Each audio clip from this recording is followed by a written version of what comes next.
una reforma fiscal que estimule la economía. Es el tema que nos aborda esta noche nuestro compañero Jaime Aristi Escuder. Buenas noches, doctor. Bienvenido al segmento de Economía de Enfoque Final. Buenas noches. El ministro administrativo de la presidencia, José Ignacio Paliza, declaró recientemente que la reforma fiscal que ejecutará su gobierno estimulará la economía. Esa es una extraordinaria noticia. ¿Cómo se logra que una reforma fiscal que debe reducir el déficit público estimule la economía? Dado que el ministro Paliza no entró en detalles, responderé esa inquietud.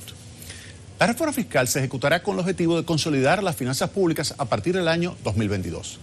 Esto significa adoptar medidas que reduzcan el déficit presupuestario primario, que es el déficit presupuestario neto del gasto por intereses, y permitan recuperar la sostenibilidad de la deuda pública, que en términos consolidados se colocó en el año 2020 en el entorno de un 70% del Producto Interno Bruto. Las firmas calificadoras de riesgo con Fitch recientemente condicionan la calificación crediticia actual del gobierno a la ejecución de una reforma fiscal que reduzca el déficit de las finanzas públicas. Los modelos macroeconómicos, keynesianos o neo-keynesianos, revelan que una reforma fiscal que implica austeridad tiene un costo para la sociedad.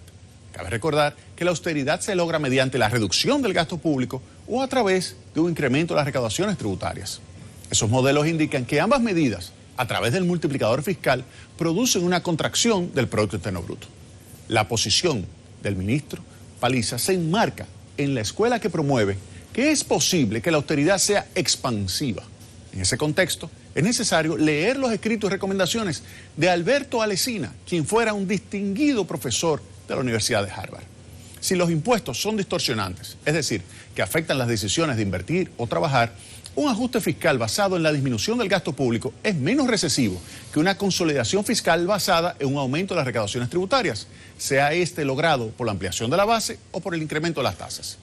De acuerdo con los estudios del profesor Alesina, la reducción del gasto público, en particular el de consumo o transferencia, sería percibido por los agentes económicos como impuestos menores o iguales en el futuro, promoviéndose así la inversión privada, que es más eficiente, y la creación de empleo más productivo.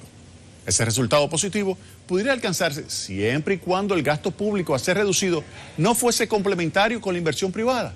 Es decir, si los ajustes fiscales no impactaran el ya insuficiente gasto de capital o de inversiones públicas, concentrándose el recorte en los gastos corrientes menos productivos.